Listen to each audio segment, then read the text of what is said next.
National Health System Resource Centre, New Delhi के quality and patient safety division द्वारा प्रस्तुत health and wellness centre sub centre के लिए NQAS implementation के लिए ऑनलाइन शिक्षण श्रृंखला में आपका फिर से स्वागत है। इस मॉड्यूल में हम area of concern G, quality management सब सेंटर के तहत स्टैंडर्ड्स एंड मेजरेबल एलिमेंट्स को विस्तार से कवर करेंगे। इस मॉड्यूल में हम निम्नलिखित के बारे में जानेंगे। Area of concern G, quality management, स्वास्थ्य केंद्र में सेवाओं की गुणवत्ता और रोगी संतुष्टि को बढ़ाने के लिए सुधार के अवसरों की पहचान करना है। क्वालिटी मैनेजमेंट के अंतर्गत विभिन्न स्टैंडर्ड्स और मेजरेबल एलिमेंट्स पर चर्चा करेंगे। प्रत्येक मेजरेबल एलिमेंट्स के अंतर्गत चेक पॉइंट्स के बारे में विस्तृत जानकारी देंगे। Area of concern G, quality management, HWC के लिए आउटपुट में 5 स्टैंडर्ड्स और 7 मेजरेबल एलिमेंट्स हैं। स्टैंडर्ड G1, स्वास्थ्य केंद्र में गुणवत्ता सुधार के लिए क्वालिटी टीम या क्वालिटी सर्कल स्थापित करना है। स्टैंडर्ड G2, स्वास्थ्य केंद्र में रोगी और कर्मचारी संतुष्टि के लिए प्रणाली स्थापित करना है। स्टैंडर्ड G3, स्वास्थ्य केंद्र ने सभी प्रमुख प्रक्रियाओं और सेवाओं के लिए स्टैंडर्ड ऑपरेटिंग प्रोसीजर्स लिखित, लागू और अद्यतन किया है। स्टैंडर्ड G4, स्वास्थ्य केंद्र में क्लिनिकल सहायता और गुणवत्ता प्रबंधन प्रक्रियाओं की आवधिक समीक्षा के लिए प्रणाली स्थापित करना है। स्टैंडर्ड G5, स्वास्थ्य केंद्र में निम्नलिखित को परिभाषित करना है: मिशन या उद्देश्य, वैल्यूज या मान, क्वालिटी पॉलिसी या गुणवत्ता नीति और क्वालिटी ऑब्जेक्टिव्स या गुणवत्ता उद्देश्य, और उन्हें हासिल करने के लिए योजना को तैयार करना है।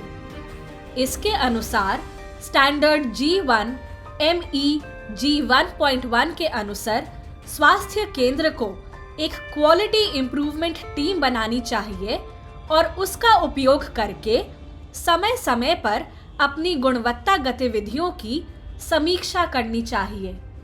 आइए देखें कि इसे HWC में कैसे लागू किया जाए। HWC को एक क्वालिटी टीम बनाना है।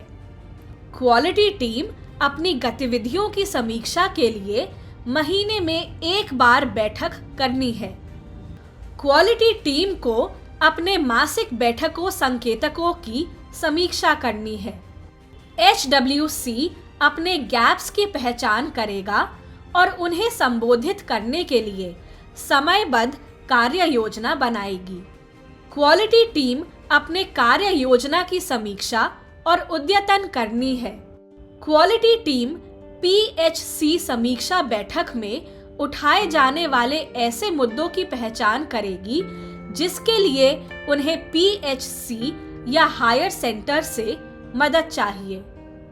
कायाकल्प और NQAS के आंतरिक और बाह्य मूल्यांकन के परिणामों की समीक्षा की गई है। इसके अनुसार स्टैंडर्ड G2 MEG 2.1 के तहत कहा गया है कि स्वास्थ्य केंद्र रोगी संतुष्टि सर्वेक्षण आयोजित करने के लिए प्रणाली सुनिश्चित करता है। आइए देखें कि इसे HWC में कैसे लागू किया जाए। HWC को प्रदान की गई सेवाओं के संबंध में मरीजों और समुदाय के लिए सैटिस्फैक्शन सर्वे आयोजित करना है। सर्वेक्षण से कम प्रदर्शन वाले क्षेत्र का विश्लेषण किया जाना है। कम प्रदर्शन वाले क्षेत्रों में सुधार के लिए कार्रवाई की जानी चाहिए। गुणवत्ता प्रबंधन में ये बहुत महत्वपूर्ण गतिविधि है, इसलिए हम बाद में एक अलग वीडियो में सैटिस्फैक्शन सर्वे टूल्स इसे कैसे संचालित करें और परिणामों का एनालिसिस करने पर चर्चा करेंगे। इसके अनुसार स्टैंडर्ड G3 MEG 3.1 के अनुसार सभी प्रमुख क्लिनिकल और एडमिनिस्ट्रेटिव प्रक्रियाओं के लिए वर्क इंस्ट्रक्शंस उपलब्ध करना है। आइए देखें कि इसे HWC में कैसे लागू किया जाए। निम्नलिखित के लिए कार्य निर्देश उपलब्ध कराए जाने चाहिए। रैपिड डायग्नोस्टिक किट्स का उपयोग करके टेस्ट्स कैसे करें। ANC चेकअप जैसी RMNCH सेवाएं कैसे प्रदान करें। NCD स्क्रीनिंग, मैनेजमेंट और referral. Communicable diseases screening, management और रेफरल। मानसिक स्वास्थ्य समस्याओं वाले रोगियों की स्क्रीनिंग और रेफरल।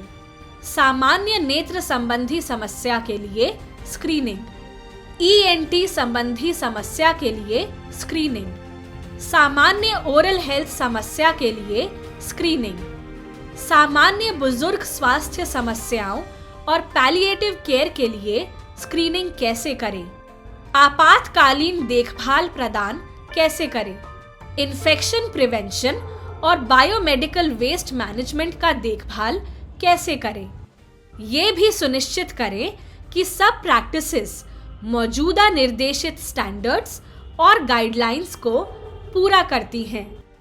स्टैंडर्ड G4 MEG 4.1 के तहत कहा गया है HWC की PHC, ब्लॉक, जिला और राज्य टीमों द्वारा हैंड होल्डिंग और सपोर्ट प्रदान किया जाना है।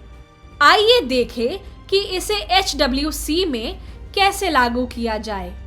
PHC मेडिकल ऑफिसर को मासिक आधार पर HWC के परफॉर्मेंस की समीक्षा करनी चाहिए।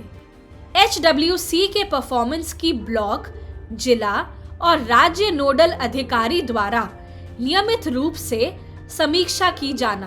इन समीक्षाओं के दौरान पहचानी गई गैप्स के लिए कार्रवाई की जाना। स्टैंडर्ड G4 MEG 4.2 के अनुसार स्वास्थ्य केंद्र समय समय पर इंटरनल असेसमेंट या आंतरिक मूल्यांकन करता है।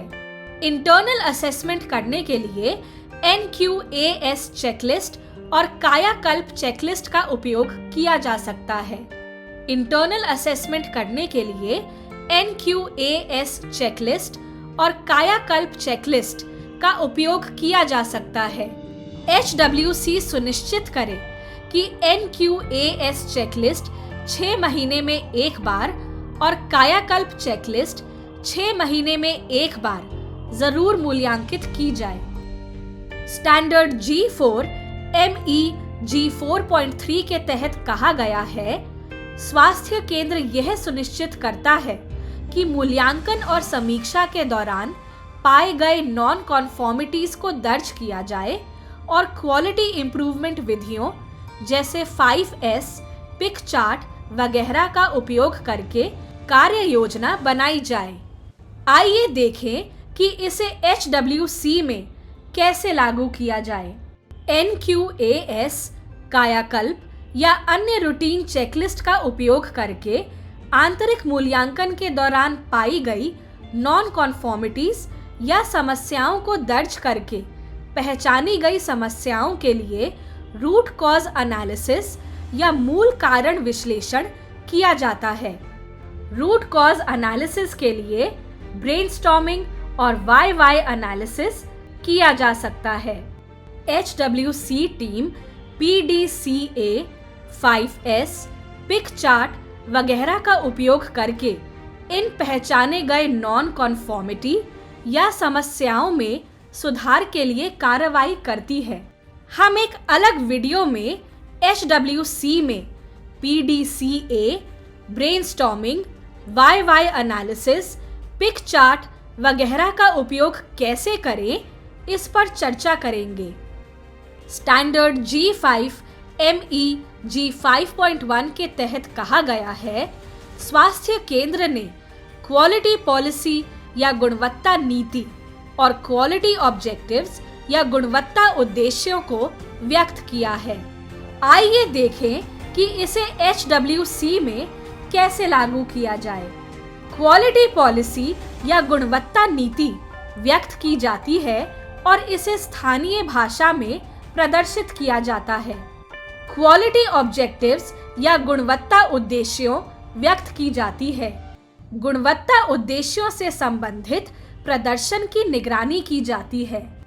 हम एक अलग वीडियो में इस पर चर्चा करेंगे कि HWC की क्वालिटी पॉलिसी और क्वालिटी ऑब्जेक्टिव्स व्यक्त कैसे करना है।